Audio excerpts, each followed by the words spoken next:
Bueno, Eli como sea ya tiene por ahí el escrito y pues bueno. Entonces, abran sus Biblias en Mateo capítulo 10. Mateo 10. Entonces, como nos vamos a ir despacito,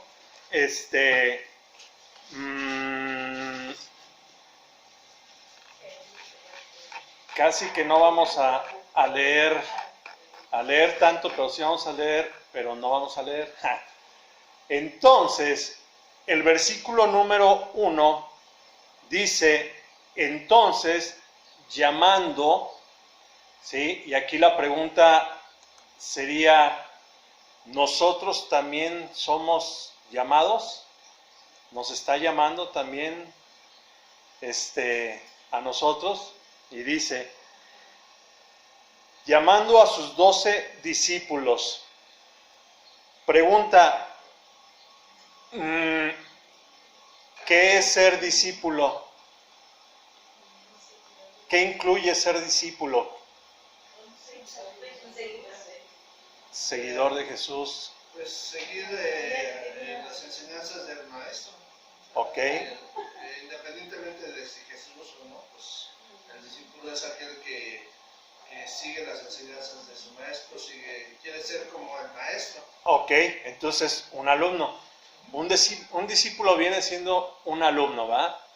Pero también discípulo tiene que ver con tener fe, porque podemos ser alumnos o discípulos, inclusive yo podría ser discípulo del pastor Eli, pero no compartir la misma fe, ¿va? Entonces, para este tipo de discípulos necesitamos tener fe, necesitamos hacer lo que él hizo,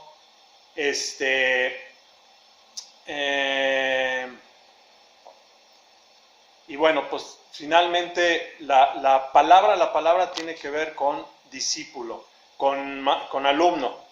En hebreo es talmidín. Entonces un talmidín es un alumno, ¿de qué otra manera se puede usar alumno?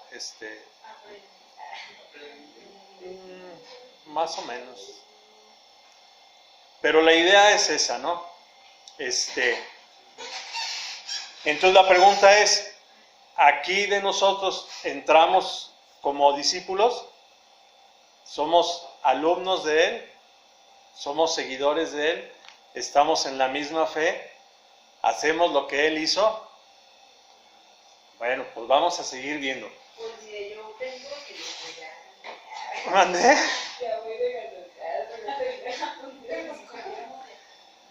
Entonces, aquí la enseñanza o lo que quiero compartirles es, estos 12 discípulos eran,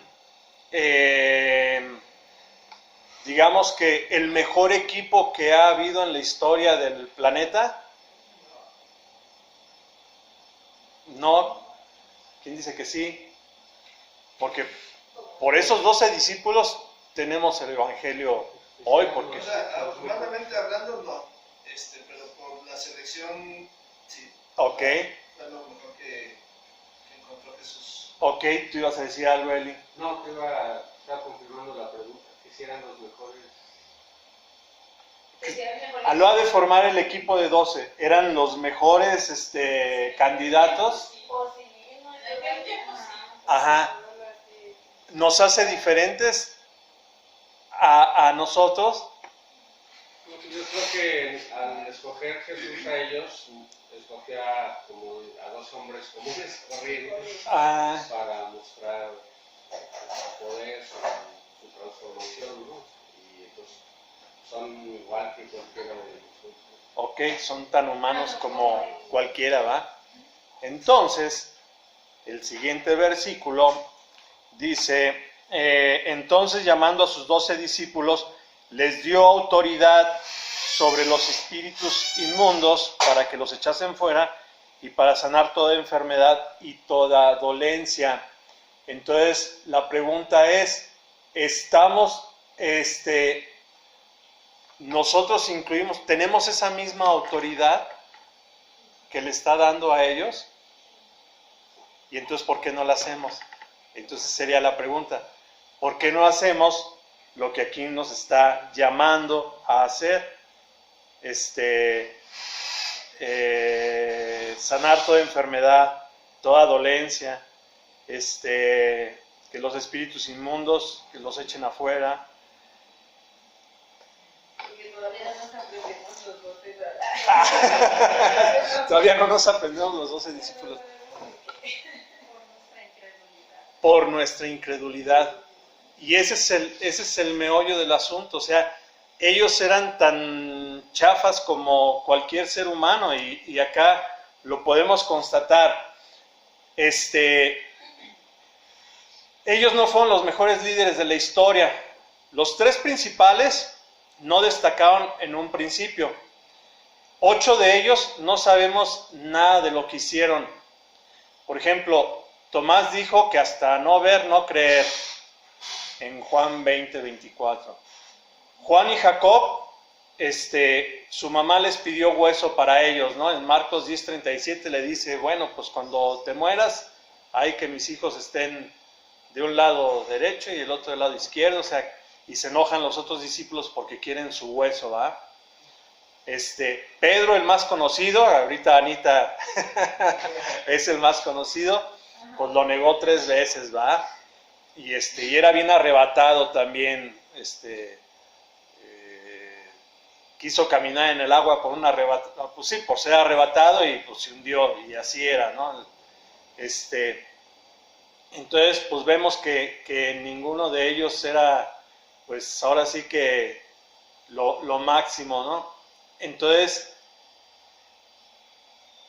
¿por qué nosotros ahorita no tomamos esa autoridad para hacer estas indicaciones? Por la incredulidad. Y yo creo que ahí es donde nosotros tenemos que empezar a trabajar, a creer más en Él, porque si no creemos, el día de mañana, cuando se presente algo en el que ocupemos hacer algo de esto, no lo vamos a hacer por temor. Y ya les había compartido, ¿mandé? Se los llevamos al pastor. Se los llevamos al pastor, ajá. Ya les había compartido, creo yo, de un matrimonio que una vez nos dio un testimonio, en donde ellos iban caminando por un lado de una banqueta y al otro lado había una pelea de cholos, de pandilleros, y entonces uno de ellos toma una piedra y se la avienta al otro en la cabeza y cae como costal de papas, ¿va? Y se van corriendo los de la pandilla malvada, y el otro pues queda tirado en el suelo. Y entonces mis amigos creyentes pues se atraviesan a tratar de ayudar, y en algún momento mi amigo Manuel se llama, dudó en hacer una oración por sentir como que, y si no, voy a tener vergüenza, o sea, voy a salir avergonzado. Pero finalmente oró por este muchacho, y de estar así tirado como costal de papas, el muchacho se levantó. Entonces, la carnalidad, o nuestra carne, nuestra humanidad, hace que dudemos. Pero aquí la palabra en Mateo 10 nos enseña que Él nos dio autoridad. Si somos sus discípulos, si somos llamados, Él nos dio esta autoridad. Entonces, por eso yo creo que Yeshua tanto insistía en que tuviéramos fe, aunque sea como un granito de mostaza, ¿sí?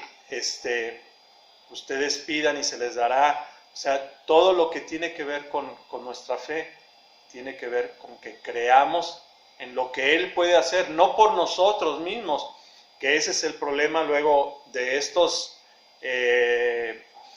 los que vimos en toda la semana con el libro de Cristianismo en Crisis, ¿va? Que ellos se creen tan, no sé, diferentes, que creen que de ellos sale el poder para sanar y para hacer muchas cosas, ¿no? Cuando lo que realmente Dios se manifiesta a través de nosotros para poder obrar en algún milagro y que sea glorificado Él, no nosotros. Entonces, pues finalmente tenemos esta parte del conocimiento, pero no tanto porque ni los 12 apóstoles no los conocemos, ¿verdad? O sea, nos gusta saber y saber y saber y saber y conocer y ya sabemos quién es Isaías, Ezequiel, ya sabemos quién es Daniel, etcétera, etcétera. Pero ¿dónde está nuestra fe, el creer? Hay por ahí creo que un versículo, ¿va?, que dice que quites mi incredulidad, ¿no? Algo así. Ayúdame con mi incredulidad. Ajá, entonces, tengamos este tipo de oraciones que nos ayude con nuestra incredulidad, porque, por ejemplo, tenemos necesidad a veces de gente que a lo mejor no tiene una enfermedad física, como Maya, que tenía un problema más físico. Hay gente que trae problemas emocionales y sabemos que la oración del justo puede mucho, ¿verdad? Pero no nos creemos suficientemente justos como para decir yo lo hago, sino que, como ahorita alguien dijo, se me fue la onda, lo llevamos con el pastor. Pastor, puede orar por... Hermano, yo tengo una duda. Pregunta. Pero también a veces no suceden las cosas porque no tenemos una oración. Es parte de ser discípulos. O sea, muchas de las veces sí se ora por la persona, pero pues si esa persona no tiene una comunión con Dios diario, más su palabra es buena, no va más allá. Claro, eso es totalmente cierto. O sea, podemos tomar este pasaje y Dios me dio autoridad y hacer una oración por alguien, pero pues no va a servir de mucho, ¿eh? Porque entonces ya no entraría que la oración del justo. Precisamente es parte de ser discípulo, ser como Él es. ¿Y cómo es Él? Él nos enseña a orar desde madrugada, antes de que salga el sol, Él ya está orando al Padre. Leer la palabra, llenarnos de la palabra, vivir como Él vivió, haciendo misericordia con las demás personas, porque hablamos hace algún tiempo de eso, ¿no? Si yo hago buenas obras para que Él me vea, pues eso no vale nada. O sea, tenemos que hacer las buenas obras, pero para Él, para ser aceptos por Él. Eso es ser parte de ser discípulo. Por eso, si somos llamados y si somos discípulos, entonces Él nos da autoridad. Pero sí, finalmente mucha gente no es discípulo, no es llamado, pero lee la Biblia y dice, pues aquí dice que yo puedo echar fuera demonios, ¿verdad? Y entonces empiezan a agarrar frases, sí, como que en el nombre de Jesús ya es como que tú usas una palabrita, un amuleto, ¿no? Una muletilla así, en el nombre de Jesús, porque aquí dice que en su nombre serán echados fuera demonios. No soy discípulo, pero aquí lo dice, y aquí dice que tengo autoridad, y entonces empiezo a hacer en el nombre de Jesús, amarro, desato, echo, fuera, bla, bla, bla. Pues no funciona, porque no es la oración de un justo. Entonces, estamos llamados a ser discípulos, estamos llamados a hacer buenas obras y bueno, a tener fe, a creer lo que Él hizo. Entonces, finalmente,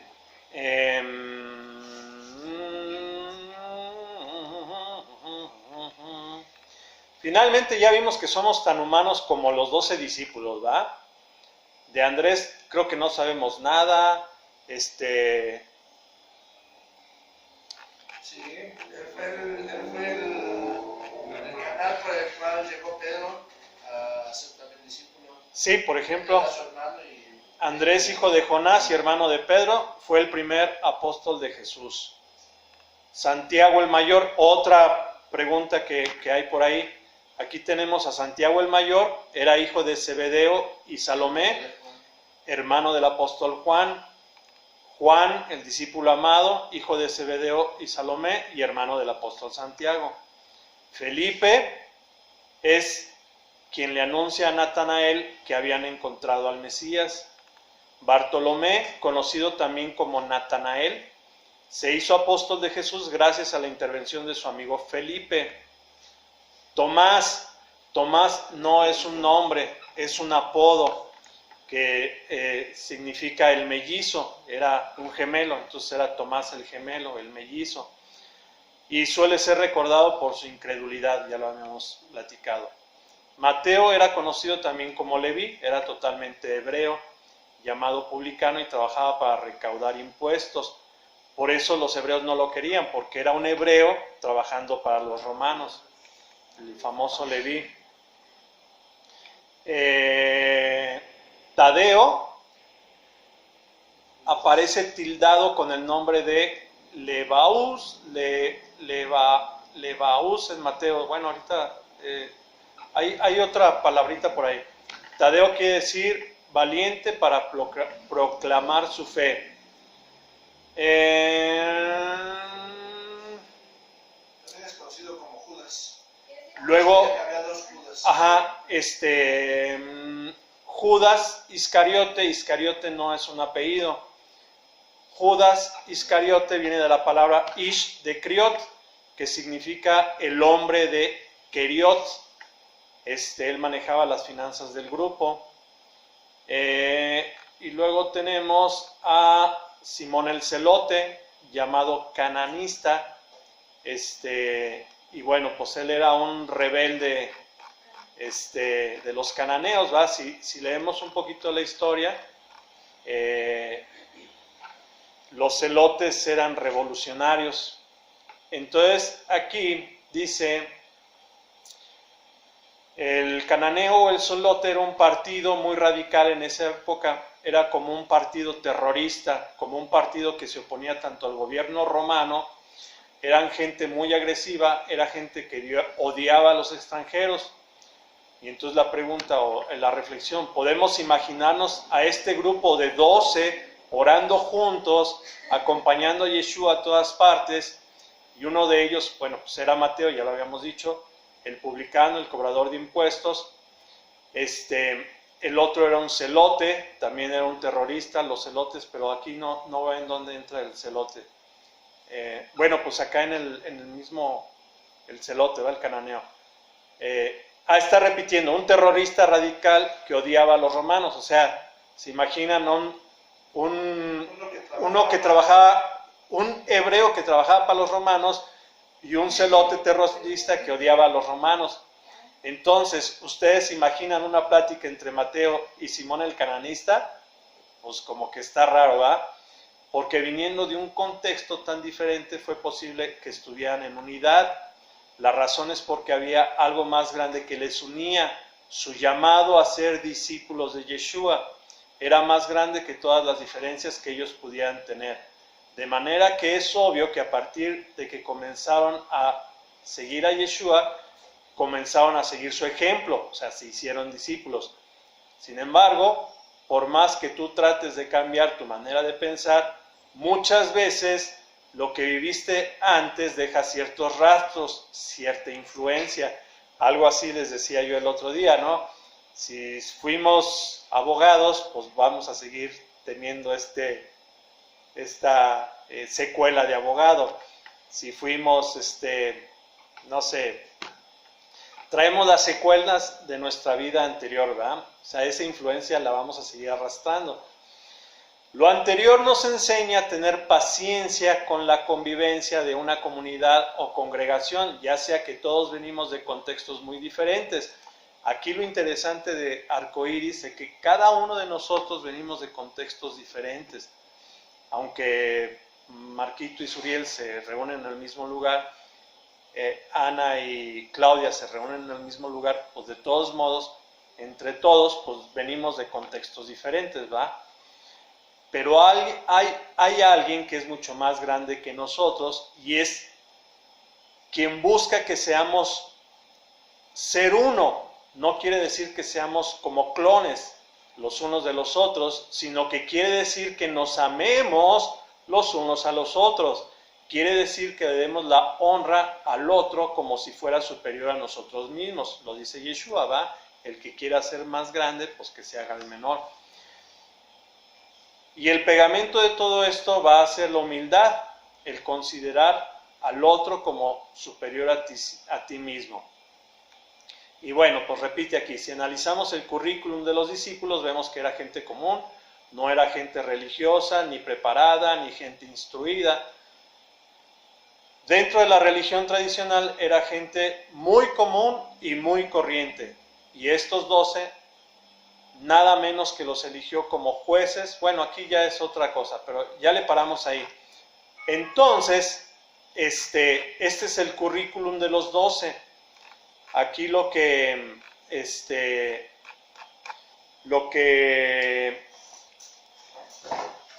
quiero compartirles es esto, que aquí somos un equipo de trabajo, pero en este equipo de trabajo somos imperfectos, pero no quiere decir que no estemos hechos para hacer su voluntad o para tener un propósito. Como carnales que somos, pues tenemos todas estas deficiencias, ¿va? A lo mejor yo soy el terrorista,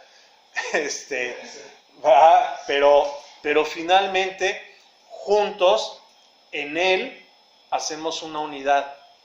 Y ahora que se vino todo esto de la revisión, pues por eso decía que nos mantengamos unidos, porque el que nos une es Él, y el que busca que sigamos su palabra, su voluntad, es Él, y trabajamos para Él, no trabajamos para un ser humano. Sabemos que a través de este ser humano lo puso como herramienta, pero finalmente nuestros ojos tienen que estar para nuestro verdadero patrón, para nuestro verdadero jefe, ¿va? Él es el que levantó esta obra. Sigamos en humildad, porque también ese es el otro problema que a veces tenemos como seres humanos. No porque yo ahorita a lo mejor tenga la creencia de algo que la doy como buena, me voy a aferrar de que no, porque yo creo que tengo que guardar el Shabbat. Ahorita que estábamos oyendo esta canción, ¿va? Habla del Shabbat. Bueno, el Shabbat al estilo judío.